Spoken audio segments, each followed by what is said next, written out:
Hi, I'm Ken Winston. I'm here to talk to you about Nebraska landowners who are challenging a bill that was passed by the legislature that gives a special deal to TransCanada to give them rights of eminent domain and violates fundamental American rights. Water is life. Nebraska farmers and ranchers know this. How a field can green up after a rain.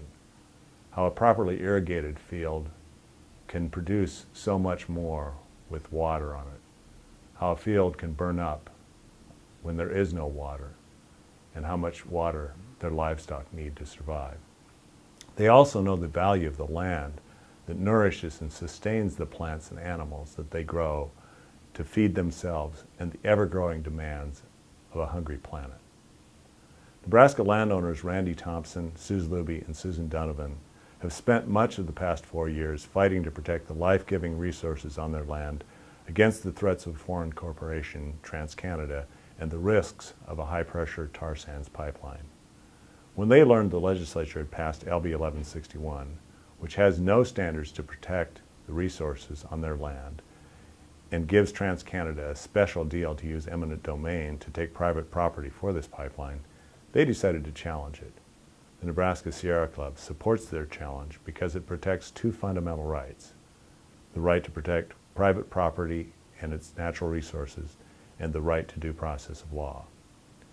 Private property rights are one of the fundamentals of the American legal system. Due process and just compensation are required by both the United States Constitution and the Nebraska Constitution in order to take private property for a public purpose. Due process requires notice and an opportunity to be heard.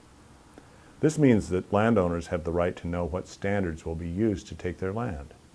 The plaintiffs in this case, Randy, Suze, and Susan, are trying to protect places and precious resources they inherited from parents and grandparents and hope to pass on to their children and grandchildren.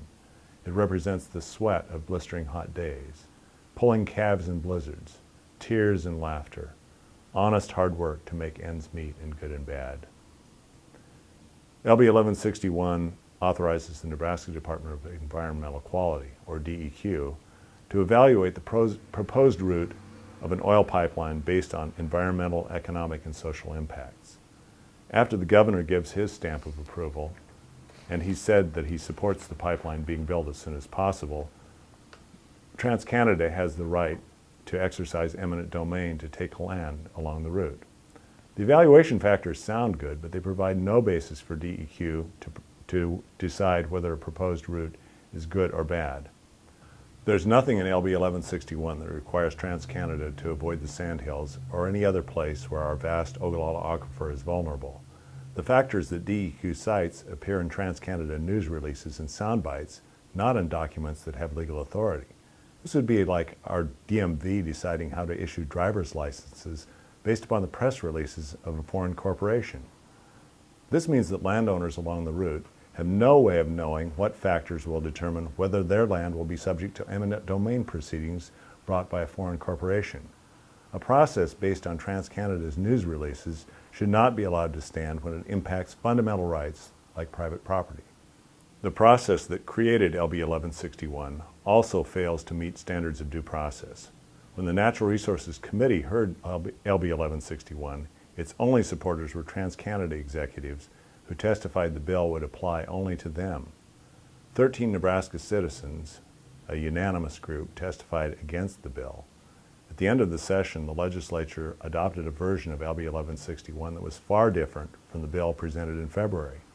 The final version was presented only minutes before it was debated and adopted a few minutes later. There was neither notice nor an opportunity for the public to be heard regarding the bill that became law.